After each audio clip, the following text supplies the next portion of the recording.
말씀은 신약성경 308페이지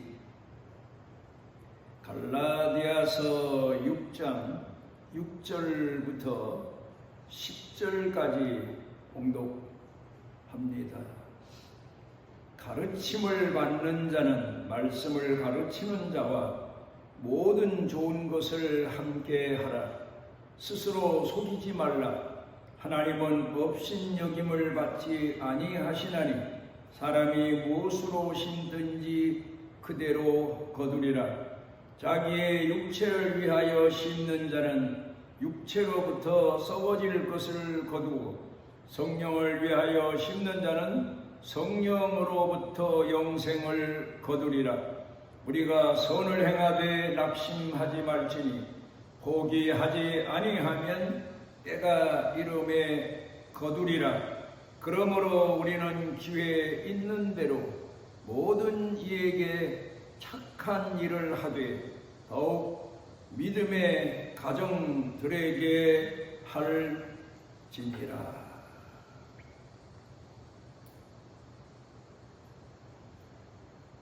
목회하는 동안에 성도들로부터 많은 격려의 말도 듣고 사랑의 말도 듣고 또 때로는 많은 사람들의 협력을 받으며 감격했던 적도 많지만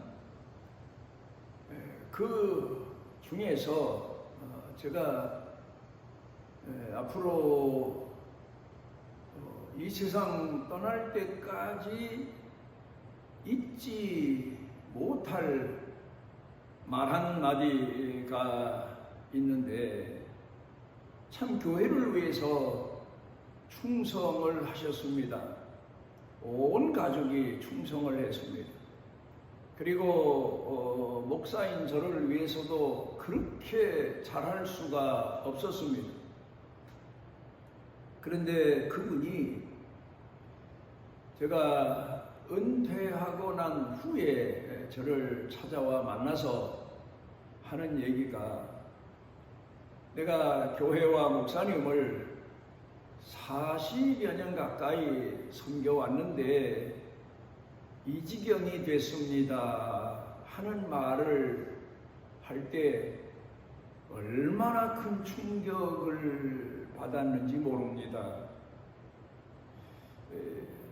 자기네가 말하자면 나아갈 길이 막막하게 됐다, 이제 그런 얘기입니다. 그래서 그 충격받은 마음으로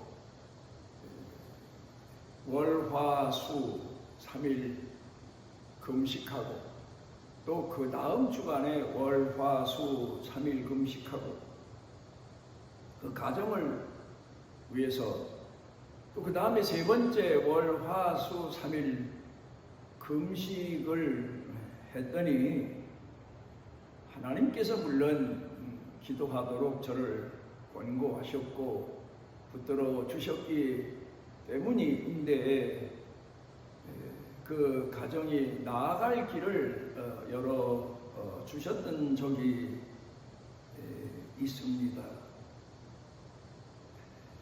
사람이 선을 행하는 것에 대해서 선을 행해서 이익이 되고 유익이 된다면, 영광이 되고 명분이 되고 명예가 된다면 왜 선을 행하지 않겠습니까? 그런데 선을 행함 자체가 자신에게 해가 되고 핍박이 되고 때로는 죽음이 되는 그런 상황에 이르러서는 그 선을 끝까지 행한다고 하는 것은 참으로 어려운 일이고 그야말로 십자가로 나아가는 그런 결단이 없으면 행할 수 없는 일입니다. 우리가 살아가면서 선을 행한다는 것은 신앙으로 산다는 일이고 물론 남에게 베풀기도 하는 일이지만 내 자신의 직무를 감당하는 일이기도 하고 내 책임을 다하는 일이기도 하고 하나님 앞에서 부름받은 자로서의 충성을 다하는 일이기도 하고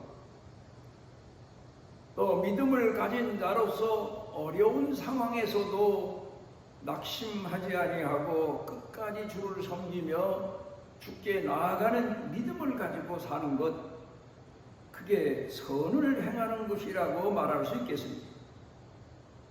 그런데 우리 주변에 보면은 많은 사람들 중에 선을 행하다가 낙심하는 사람들이 더러 있습니다.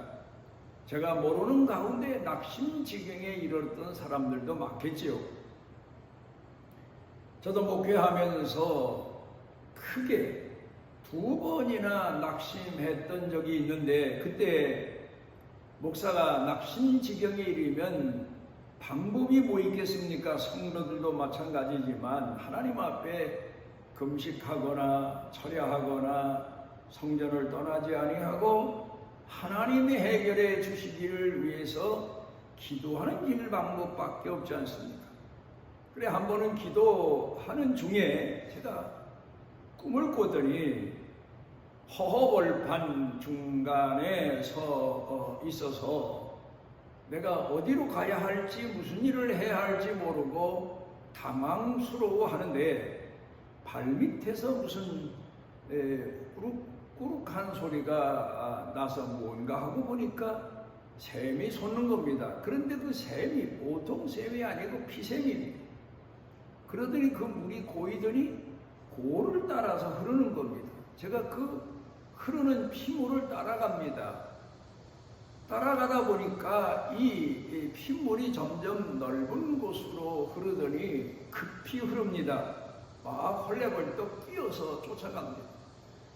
뛰어가다가 보니까 저만치 나무 하나가 허허벌판에 우뚝 서 있는데 가지만 있습니다. 잎은 다 땅에 떨어지고 더 가까이 가서 보니까 그 가지에 벌레가 새카맣게 붙어 있는 겁니다. 그런데 급히 흘러가던 그 핏물이 그 나무 뿌리에 닿고 그리고 줄기로 올라가고 가지에 퍼지더니 거기 붙어있던 벌레들이 다 땅바닥에 떨어집니다. 그리고는 그 가지에서 새싹이 나서 잎이 피는데 세상이 환해지는 그런 꿈을 꾸고 깨어서 크게 위로받으며 제가 그 후로 어려운 일을 겪을 때마다 그 꿈을 생각하며 힘과 용기를 얻는 때가 많습니다. 그런가 하면 또 한 번은 목회를 아예 포기하고 미국으로 도망가려고 하는데 그 아침 새벽에 제가 강단에 엎드려 기도하다 날이 혼해지길래 공항에 비행기 타러 갈 시간이 돼서 일어났더니 피아노 있는 쪽에 비행 접시 같은 물체가 막 광채가 빛나는 그런 비행 접시가 내려앉더니 문이 열리고 신혼 입은 분이 나를 향해서 옵니다. 그래서 누구세요 하고 일어나지도 못하고 그냥 주춤하고 앉아있는 채로 물었더니 나다. 그 음성을 듣고 제가 한나절을 울고는 그리고는 교회 그대로 있으면서 목회를 끝까지 마칠 수가 있었습니다. 낙심할 때 많습니다. 어려울 때 낙심합니다. 힘겨울 때 낙심합니다. 또 협력자들이 다 떠날 때 낙심합니다. 사람들로부터 비난받을 때 낙심합니다. 그럴 때 낙심하지만 그런데 우리에게는 한 가지 방법, 하나님 앞에 엎드려 기도하면 하나님이 일으켜주시고 우리를 선한 길로 인도해 주신다는 약속입니다. 그래서 우리 성도들이 살아가면서 늘 기도하는 것은 어려울 때만 문제가 생기고 시험이 오고 낙심드린 게 아니라 형통할 때에도 성공할 때에도 우리에게 시험이 계속해서 오고 그러다가 넘어지고 주저앉고 낙심하고 그래 하나님 앞에 회개하고 돌아서고 그런 과정을 거치면서 우리가 신앙의 연단을 받아 하나님이 약속하신 영원한 나라를 향해서 나가는 게 신앙생활입니다. 그래서 저는 시편 23편을 많은 분들이 여호와는 나의 목자시니 내게 부족함이 없으리로다. 나로 하여금 푸른 초장에 누이시고 잔잔한 물가로 인도하시는도다.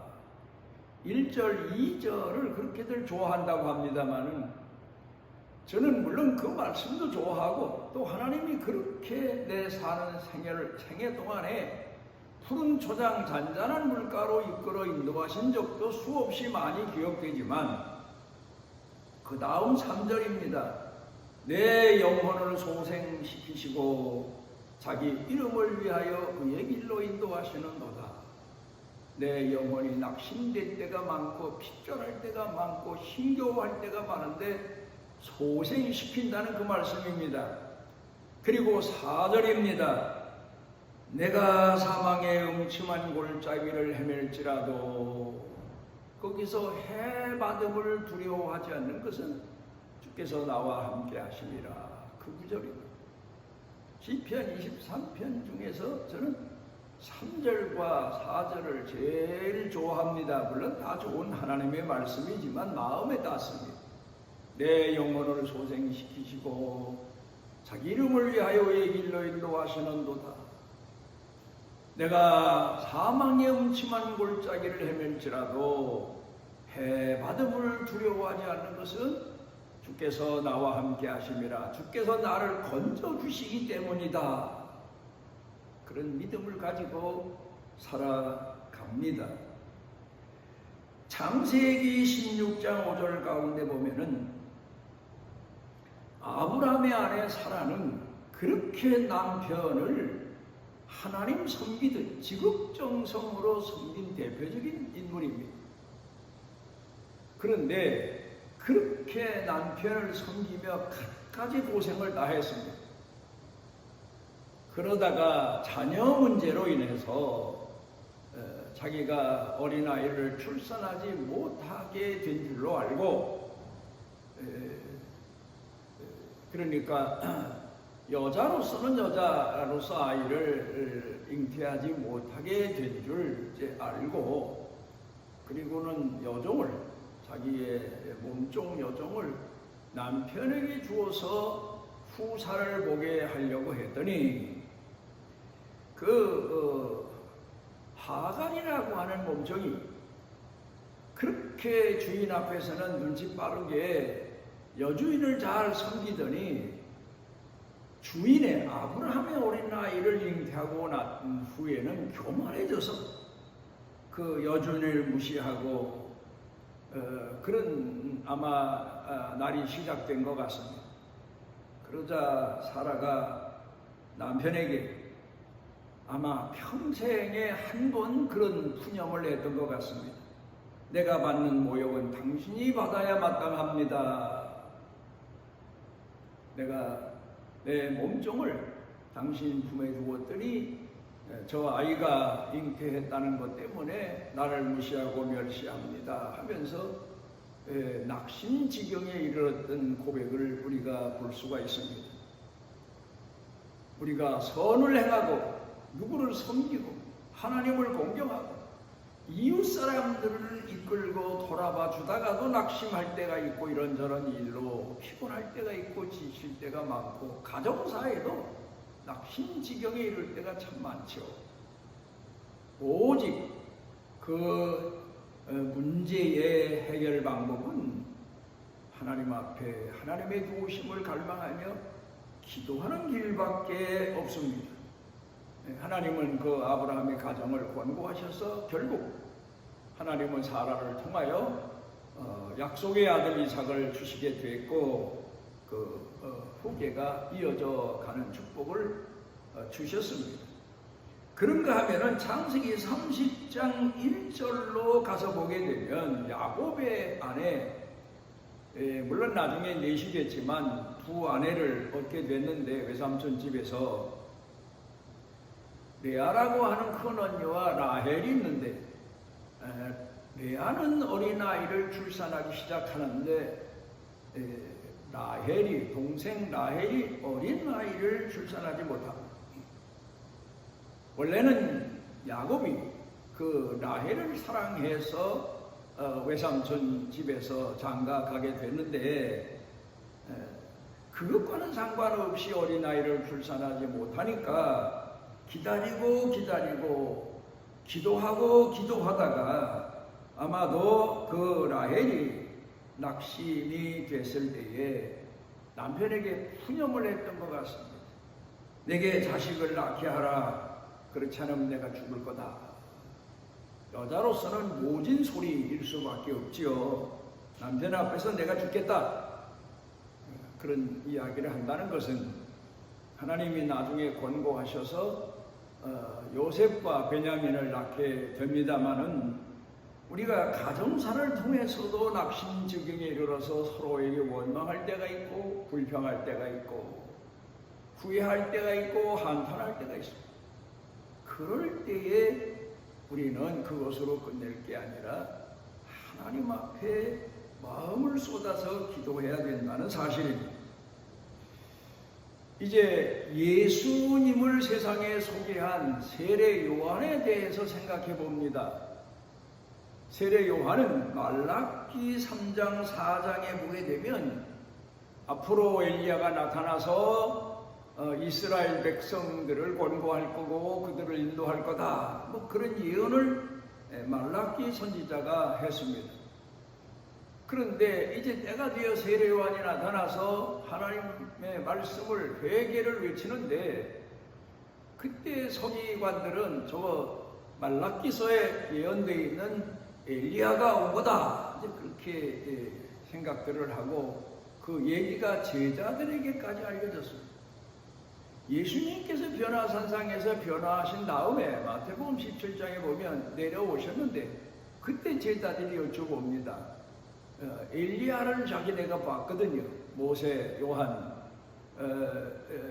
안드레, 이렇게 제자들이 봤는데, 모세가 베드로죠. 참 죄송합니다. 베드로, 요한, 안드레, 이 세 사람이 예수님께서 모세와 엘리야와 이야기하시는 모습을 보고, 그리고 자기네가 들은 바도 생각이 되고 해서 세례 요한에 대해서 여쭤보니까, 맞다, 그가 말라기 선지자가 예언한 바로 엘리야가 오리라 한 그다.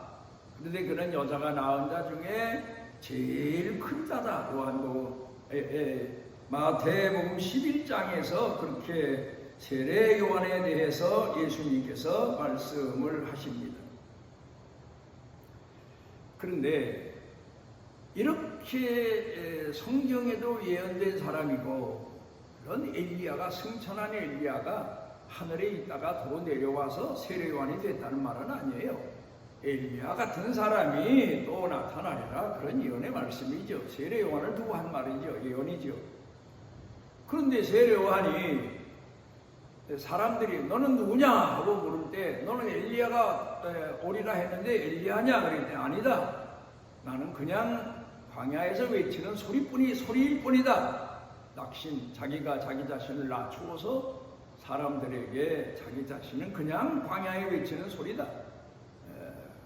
그러며 겸손하게 낙타 털옷을 입고, 그리고 그는 이제 밑에 위에 속청이를 먹이로, 음식으로 삼고, 그러면서 백성들을 권고하고 책망도 하고 헤롯의 죄에 대해서 책망하고, 그러다가 잡혀서 감옥에 헤롯에게 갇히게 됩니다. 사형 꼭 당할 수밖에 없게 됐어요. 그때 낙심이 됐는지 자기 제자들을 보내서 예수님께 성경에서 오리라고 하신 분이 당신이십니까? 아니면 우리가 다른 일을 기다려야 됩니까?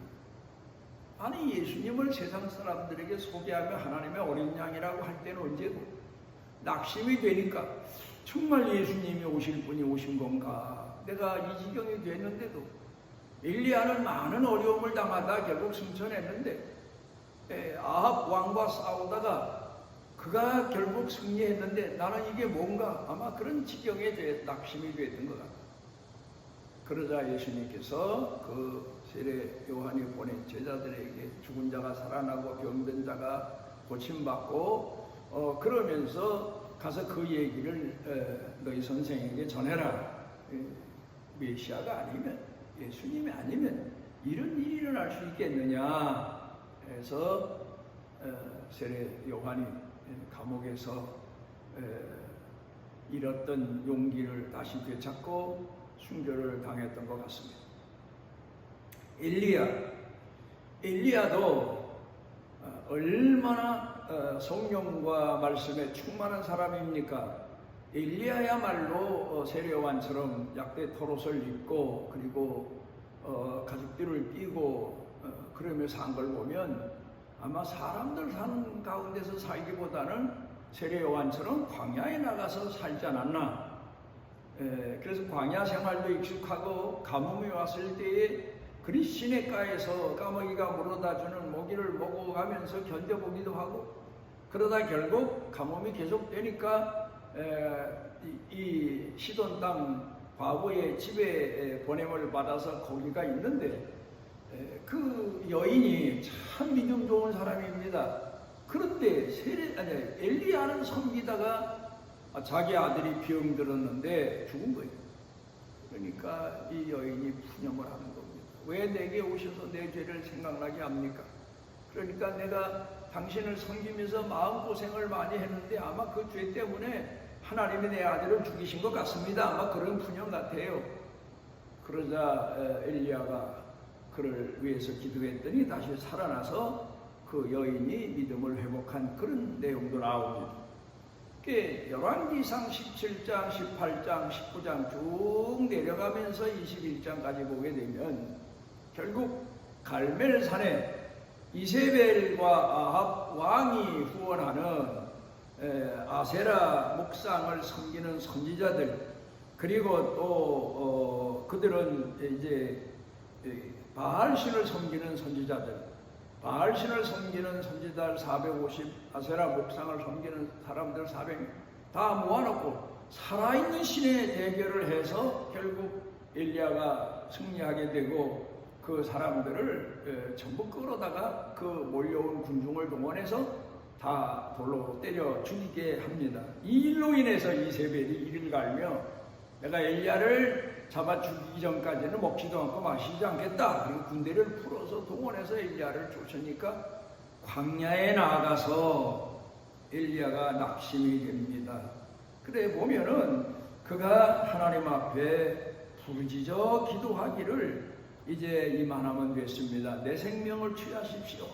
그리고 하나님 앞에 호렙산에 가서 부르짖는데 그때 하나님께서 그에게 떡과 물을 주셔서 먹게 하시고는 너 호렙산으로 달려가라. 광야에서 호렙산에 이르렀더니 그리고 그 한 동굴에 있는데 하나님의 세미한 음성으로 찾아오셔서 너는 이제 하사엘에게 가서 기름을 부어 다메섹 왕을 삼고 예후에게 기름을 부어서 너는 이스라엘 왕을 삼고 내 후계자로 엘리사에게 기름을 부어. 그래서 그 사명을 다하고 하늘로 승천에 올라가게 됐는데 결국 아합 왕과 그리고 이세벨은 나봇의 포도원 문제로 착취하는 바람에 하나님이 예고하셔서 그들의 최후를 맞이하게 됩니다.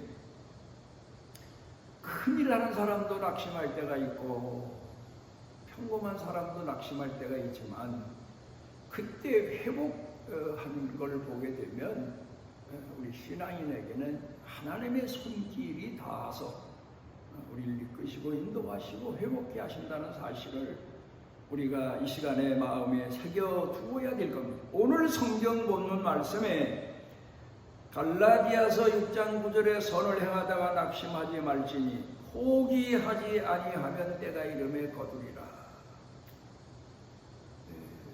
농사꾼이라는 말이 있습니다. 아예 농사에 이력이 난 사람들 낙심하지 않으세요. 그런 것처럼 우리는 뭐 요새 사랑꾼이라는 말을 많이 쓰는데 사랑꾼, 믿음꾼, 꾼이 돼야 됩니다. 어떤 어려움과 역경이 있어도 낙심하지 않고 끝까지 하나님 앞에서 충성하며 헌신할 때 하나님은 우리에게 응답의 축복을 주시고 구원의 축복을 주시고 승리의 축복을 주시고 환난에 대해서 낙심하지 말라 에베소 3장에 말했고 데살로니가 후서 3장에는 선을 행하다 낙심하지 말라 그랬고 또 이사야 7장 4절에는 두려워서 낙심하지 말라는 권고 말씀도 있습니다. 낙심하지 아니하고 하나님을 끝까지 공경하는 믿음을 사랑을 포기하지 않고 살아가는 성도들 되시기를 바랍니다. 우리를 지극히 사랑하셔서 주의 자녀 삼아주시고 믿음의 길을 걸을 때 약해서 믿음이 없어서 하나님 사랑의 연단이 부족해서 주저앉을 때도 많고 머뭇거릴 때도 많고 뒤로 물러설 때도 많사오니 붙잡아 주시고 이끌어 주셔서 끝까지 믿음으로 승리하는 하나님이 우리 영혼을 거두실 때 영원한 하늘나라에 영접하시는 축복에 이르도록 은총을 더하시옵소서. 예수님 이름으로 기도드리옵나이다. 여호와께서 그 날개 아래 보호를 받으러 온 내게 온전한 상 주시기를 원하노라. 사망의 음침한 골짜기를 헤매며 해받음을 두려워하지 않도록 우리를 붙잡아 주시고 이끌어 주시며 우리 영혼을 소생시켜 주시는 우리 주 예수 그리스도의 무한하신 은혜와 우리를 품에 품으시고 영원토록 포기하지 아니하시는 아버지 하나님의 영원하신 사랑과 우리 속에 내재하셔서 깨워주시고 일으켜주시고 권고해주시고 믿음의 용기와 힘과 뜨거움을 더해주시는 성령님의 능력의 은총이 사랑하는 자녀들 생각, 마음, 영과 육 그리고 사는 생활, 일터, 경영, 온 가족, 온 교회 중에 넘치고 넘치도록 함께 하시기를 축원하옵나이다.